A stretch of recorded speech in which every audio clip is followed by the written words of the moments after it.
भगवते वासुदेवाय।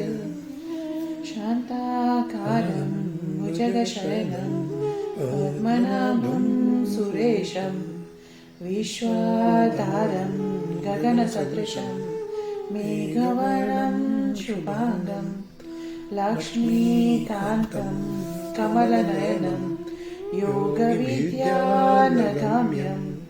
वन्दे विष्णु भवभयहरं સર્વલોકૈકનાથમ. શ્રીમદ ભાગવત પ્રથમ સ્કંદ અધ્યાય 1.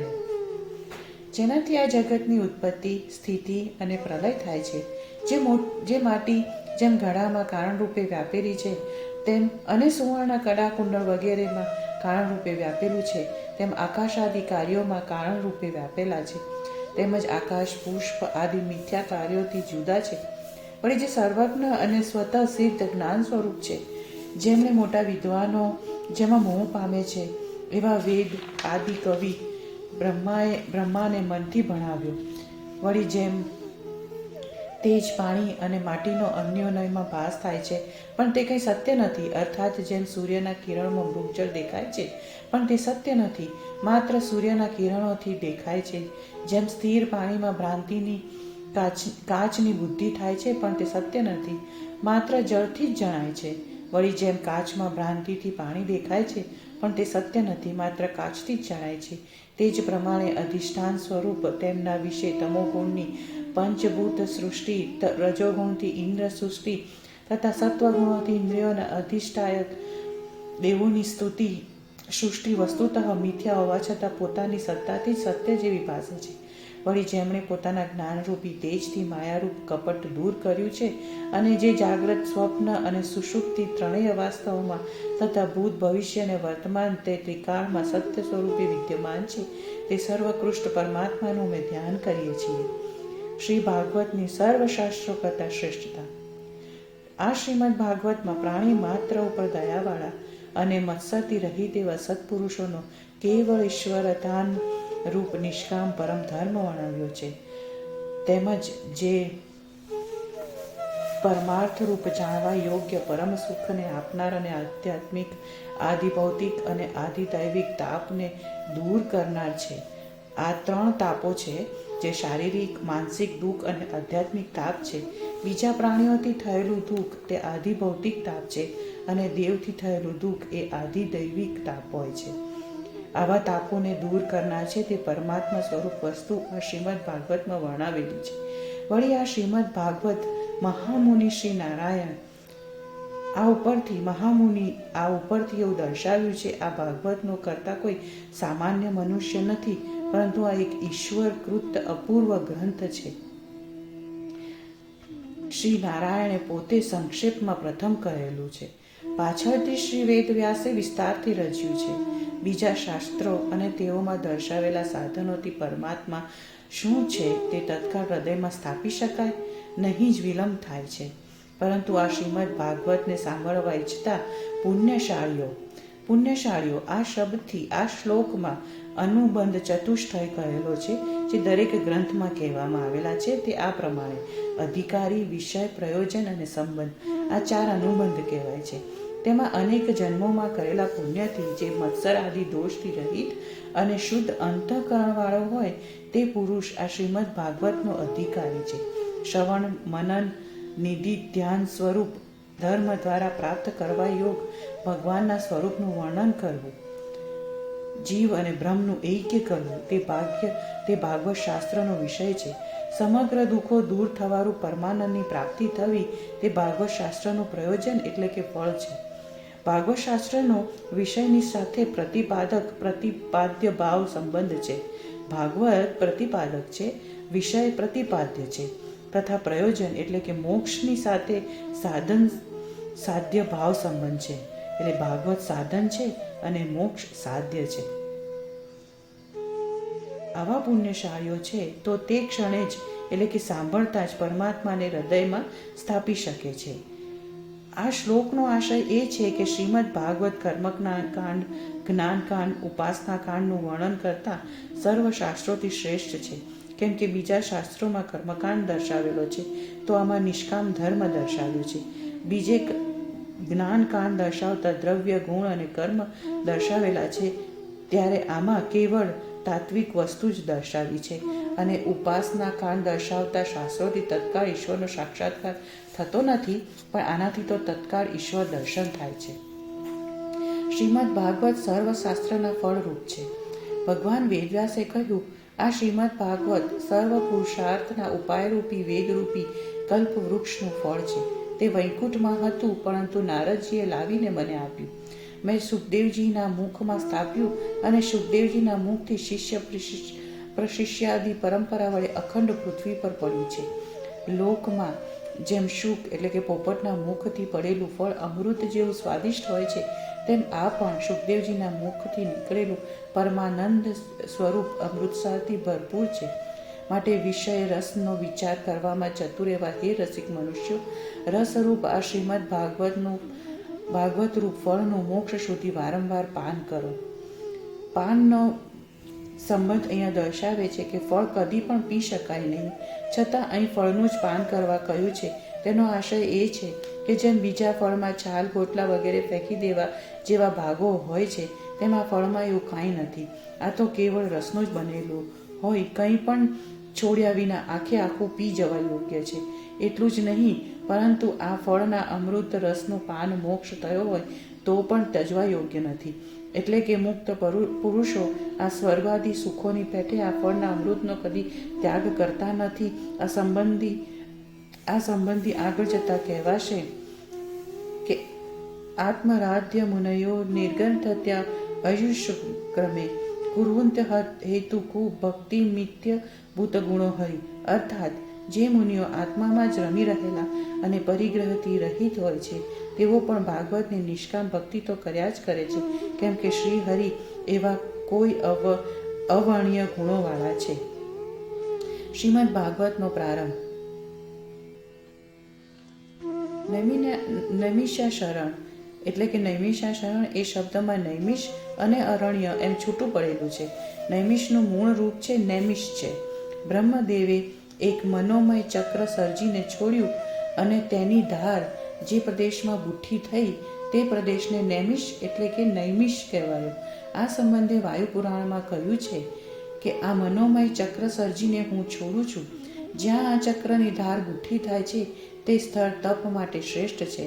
એમ કહી બ્રહ્મદેવે તે સૂર્ય સરખું મનોમય ચક્ર છોડ્યું અને અત્યંત હર્ષ પામેલા પેલા બ્રાહ્મણો બ્રહ્માને પ્રણામ કરી તે ચક્રની પાછળ ગયા.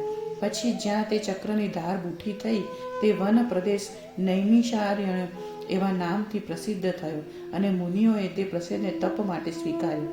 આ નૈમિષારણ્ય એ શબ્દ નૈમિષારણ્ય એવો મૂર્ધન્ય શ વાળો શબ્દ છે જેથી તે સંબંધે વરાહ પુરાણમાં એક જુદી આખ્યાયિકા કહેવાય છે. એમ કહેવાય છે કે એમ કરી ભગવાને તે વેળા ગૌરખ મુનિને કહ્યું, આ વન પ્રદેશમાં નિમેષ માત્રમાં તાન્ય સૈન્યનો નાશ કર્યો હતો, તેથી આ વન પ્રદેશ નૈમિષારણ્ય એ નામથી પ્રસિદ્ધ અને બ્રાહ્મણોનો ઉદય કરનાર થશે. તો નૈમિષારણ્ય નામના શ્રી વિષ્ણુ ક્ષેત્રમાં શૌનકાદી ઋષિઓ સ્વર્ગલોક મેળવવા 1000 વર્ષનું યજ્ઞ કરી રહ્યા હતા. એક સમયે સવારમાં અગ્નિહોમનો સંબંધ અગ્નિહોમ નિત્ય નૈમિતિક સમગ્ર સમજવો. તેમાં વૈશ્વદેવ વગેરે નિત્ય હોમ છે અને કોઈ કારણથી કરવામાં આવતો હોમ શાંતિ પૌષ્ટિક માટે નૈમિતક છે. એવો અગ્નિહોમ જેમણે કર્યો હતો તેવા તે મુનિઓએ સત્કાર કરેલા અને આસન ઉપર બેઠેલા સૂતને આદરથી આ પ્રમાણે પૂછ્યું. શૌનકાદી ઋષિઓએ પૂછ્યું, હે નિર્દોષ સૂત, તમે ઇતિહાસો સહિત પુરાણો તથા ધર્મશાસ્ત્રો ભણ્યા છો, વળી તે સર્વના તમે વ્યાખ્યાનો પણ કર્યા છે. હે સૂત, વિદ્વાનોમાં શ્રેષ્ઠ ભગવાન વેદવ્યાસ જે જાણે છે તે સગુણ અને નિર્ગુણનો સંબંધ એ અર્થ પર અહીંયા પર, અવર અને શબ્દનો શ્રીધર સ્વામી કરે છે. પર એટલે કે પરમાત્મા અને અવર એટલે કે પ્રકૃતિ એવો અર્થ બાલ પ્રબોધિમાં આપેલો છે. તેવા નિર્ગુણ, સગુણ અને નિર્ગુણ બ્રહ્મને જાણનારા બીજા મુનિઓ જે જાણે તે સર્વ તમે તેમની કૃપાથી યથાર્થ જાણો છો. કેમ કે હે સૌમ્ય, સ્નેહપાત્ર શિષ્ય અને ગુરુઓ ગુપ્ત રહસ્ય પણ કહે છે. હે આયુષ્યમાન, ગ્રંથોથી સરળતાથી તમે પુરુષોનું જે સફળ કલ્યાણ સાધન નક્કી કર્યું હોય તે અમને કહેવાને યોગ્ય છો. હે સત્પુરુષ, આ કલિયુગમાં મનુષ્યો ઘણું કરી ઓછા આયુષ્યવાળા, આળસુ, અતિશય મંદ બુદ્ધિવાળા, મંદભાગી અને રોગાદીથી પીડાયેલા હોય છે. અને જેમાં ઘણા કર્મો કરવાના છે તેવા અનેક શાસ્ત્રો વિભાગપૂર્વક એટલે કે વર્ણાશ્રમ સાંભળવા યોગ્ય છે. તો હે સાધુ પુરુષ, એમાં જે સાર હોય તેને બુદ્ધિથી તારવી કાઢી તમે અમને શ્રદ્ધાળુને કહો, જેથી અમારી બુદ્ધિ સારી રીતે શાંત થાય. અહીંયા ભગવાનના અવતારનું પ્રયોજન એવું કહેવાનો સંબંધ છે. હે સુદ, તમારું કલ્યાણ થાવ. ભક્તોના પતિ ભગવાને જે કાર્ય કરવાથી ઈચ્છાથી વસુદેવથી દેવકીમાં અવતાર લીધો હતો એ તો તમે જાણો છો. હે સુદ, જેમનો અવતાર પ્રાણીઓની રક્ષા અને સમૃદ્ધિ માટે હોય છે તે સાંભળવા ઈચ્છતા અમારી આગળ વર્ણન કરવા તમે યોગ્ય છો. ભયંકર સંસારને પામેલો મનુષ્ય મૃત્યુના પાશને વશ થઈને પણ ભગવાનનું નામ લેતો તત્કાળ મુક્ત થાય છે.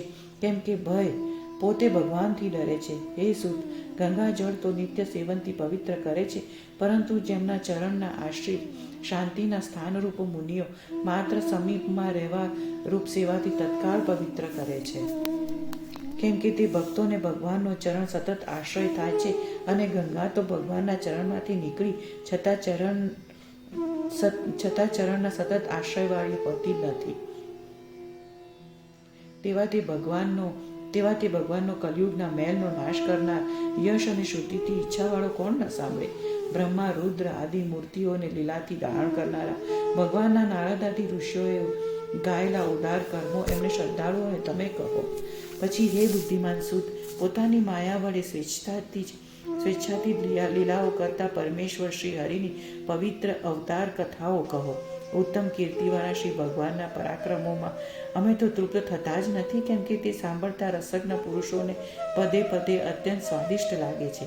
માયાથી મનુષ્ય બની ગૂઢ થયેલા કેશવ ભગવાને બળરામની સાથે ખરેખર મનુષ્યોથી પણ ન બની શકે તેવા પરાક્રમો કર્યા છે, તે પણ અમને કહો.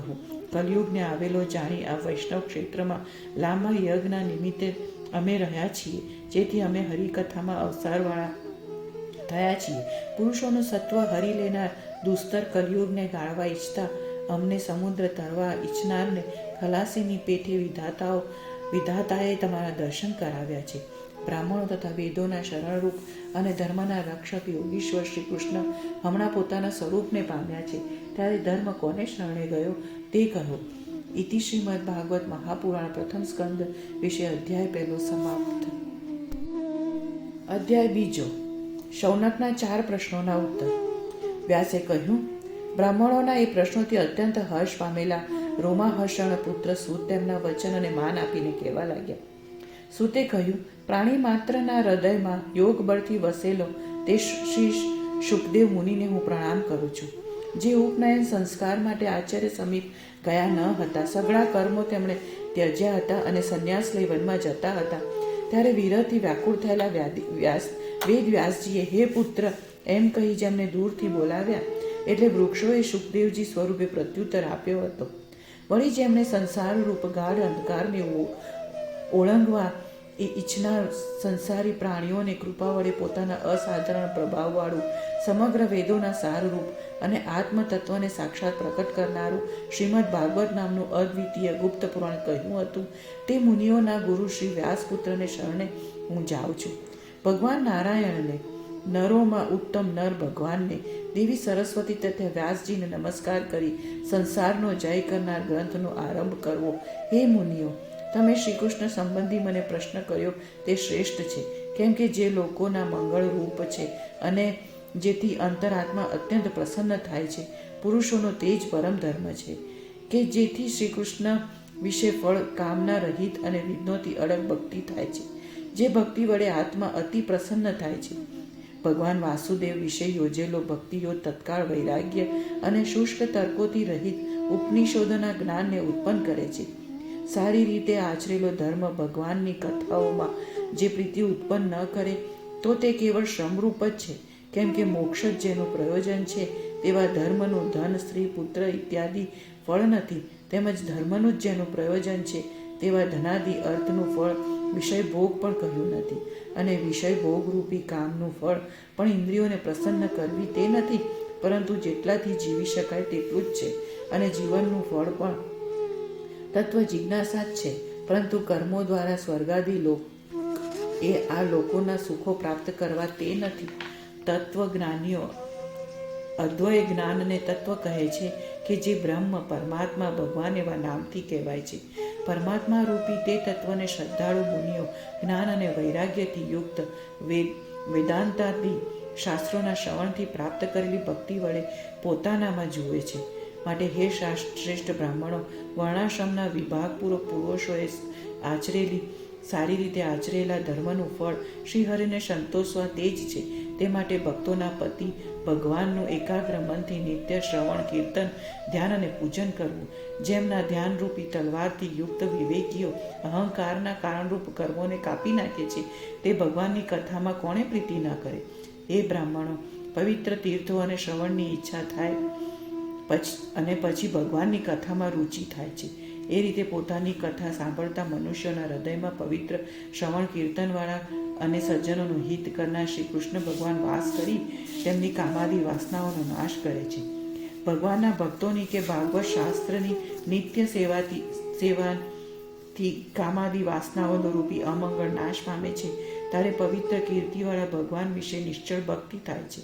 અને તે સમયે રજોગુણ તથા તમોગુણથી ઉત્પન્ન થનારા કામ, લોભાદી ભાવોથી મન પરાજય ન પામીને સત્વગુણમાં સ્થિર થઈને શાંત થાય છે. તે રીતે ભગવાનના ભક્તિયોગથી શાંત થયેલા મનવાળા અને તેથી જ સંસાર રસથી મુક્ત થયેલા મનુષ્યને ભગવાનના તત્વનું વિશેષ જ્ઞાન ઉત્પન્ન થાય છે. એમ સ્વરૂપભૂત ઈશ્વરનો સાક્ષાત્કાર થતાં જ ભક્ત મનુષ્યના હૃદયની અહંકારરૂપી ગાંઠ તૂટી જાય છે. સર્વ સંશયો નાશ પામે છે અને સર્વ કર્મનો ક્ષય થાય છે. આ જ કારણથી વિદ્વાનો ભગવાન વાસુદેવ વિશે ચિત્ત શુદ્ધ કરનારી ભક્તિ નિત્ય પરમ હર્ષથી કરે છે. સત્વ, રજસ અને તમસ એ 3 પ્રકૃતિના ગુણો છે. આ ગુણોથી યુક્ત થઈ પરમ પુરુષ શ્રી ભગવાનની આ જગતની ઉત્પત્તિ, સ્થિતિ અને પ્રલયના સમયે બ્રહ્મા, વિષ્ણુ અને મહેશ એવા નામો ધારણ કરે છે. તેમાં સત્વગુણી શરીરવાળા શ્રી વાસુદેવ ભગવાનથી જ મનુષ્યોનું કલ્યાણ થાય છે. જેમ પૃથ્વીના વિકારરૂપ લાકડામાંથી ધુમાડો થાય છે અને તે ધુમાડોમાં શ્રી વેદોક્ત કર્મમય અગ્નિ થાય છે, તેમ તમોગુણથી રજોગુણ અને રજોગુણથી સત્વગુણ થાય છે, જે આત્મદર્શન કરાવનાર હોય છે. આ જ કારણથી મુનિઓ ઇન્દ્રિય જ્ઞાનથી પર રહેલા ભગવાન વાસુદેવને જ પૂર્વે ભજતા હતા. માટે જેઓ તે મુનિઓને અનુસરે છે તેઓનું આ સંસારમાં કલ્યાણ થાય છે. જેઓ મોક્ષ ઈચ્છે છે તેઓ આ ભયંકર રૂપવાળી ભૂપતિઓ, પિતૃઓ, પ્રજાપતિઓ વગેરેને છોડીને બીજા દેવોને ન નિંદતા શ્રી નારાયણના શાંત અવતારોને ભજે છે. પણ જેઓ રજોગુણી તથા તમોગુણી સ્વભાવવાળા હોય છે તેઓ લક્ષ્મી, ઐશ્વર્ય અને પ્રજા મેળવવા ઈચ્છતા પિતૃઓ, ભૂતો તથા પ્રજાપતિઓને વગેરેને જે ભજે છે, કેમ કે તેઓ તે દેવોના સમાન સ્વભાવવાળા હોય છે. વેદો વાસુદેવ પરાયણ, યજ્ઞો વાસુદેવ પરાયણ, યોગ શાસ્ત્રો વાસુદેવ પરાયણ, ક્રિયાઓ વાસુદેવ પરાયણ, જ્ઞાનશાસ્ત્ર વાસુદેવ પરાયણ, તપ વાસુદેવ પરાયણ, ધર્મશાસ્ત્ર વાસુદેવ પરાયણ અને સ્વર્ગ વગેરે ગતિ પણ વાસુદેવ પરાયણ જ છે. તે વ્યાપક ભગવાન પોતે નિર્ગુણ છે, છતાં તેમણે જ કાર્ય કારણરૂપ માયા વડે પૂર્વે આ જગતનું ઉત્પન્ન કર્યું હતું. પછી માયાથી ઉત્પન્ન થયેલા તે આકાશાદી ગુણોમાં પ્રવેશ કરી પોતે પણ જાણે ગુણવાન હોય તેવા જણાય છે. ખરી રીતે પોતે તો ચૈતન્ય શક્તિ વડે અતિશય પ્રકાશમાન છે. જેમ અગ્નિ એક જ છે છતાં પોતાને ઉત્પન્ન કરનાર જુદા જુદા કાષ્ઠોમાં અનેક જેવો દેખાય છે, તેમ જગતના આત્મરૂપ ભગવાન એક જ છે, છતાં ભિન્ન ભિન્ન પ્રાણીઓમાં જીવ સ્વરૂપે અનેક જેવા જણાય છે. આ શ્રીહરિ સૂક્ષ્મ ભૂતો, ઇન્દ્રિયો અને મન એ ગુણમય ભાવો વડે પોતે બનાવેલા પ્રાણીઓમાં પ્રવેશ કરી તે વિષયોને ભોગવે છે. અને જગતના સૃષ્ટા ભગવાન દેવ તિર્યંજ અને મનુષ્યોમાં લીલા અવતાર ધારણ કરી સત્વ ગુણ વડે લોકોનું રક્ષણ કરે છે. ઇતિ શ્રીમદ ભાગવત મહાપુરાણમાં પ્રથમ સ્કંદ વિશે અધ્યાય બીજો સમાપ્ત. નમો ભગવતે વાસુદેવાય. નમોસ્તવંતાય સહસ્રમૂર્તે સહસ્રપાદાક્ષ શિરોરુભાવે સહસ્રનામ્ને પુરુષાય શાશ્વતે સહસ્રકોટિ યુગધારે નમઃ. અસિતગિરિ સમં સ્યાત્ કજ્જલં સિંધુપાત્રે સુરતરુવરશાખા લેખનીં પાત્રમુરવિ લિખતિ અધિગૃહીત્વા શારદા સર્વકાલં તદપિ તવ ગુણાનામીશપાલં ન યાતિ. ત્વમેવ માતા ચ પિતા ત્વમેવ ત્વમેવ બંધુ ચ સખા ત્વમેવ ત્વમેવ વિદ્યા દ્રવિણં ત્વમેવ ત્વમેવ સર્વં મમ દેવદેવ.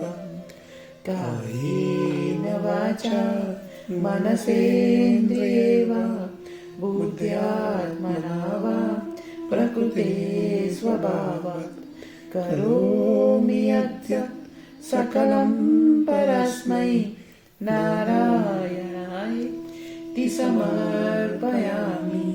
નારાયણાય તિ સમર્પયામિ.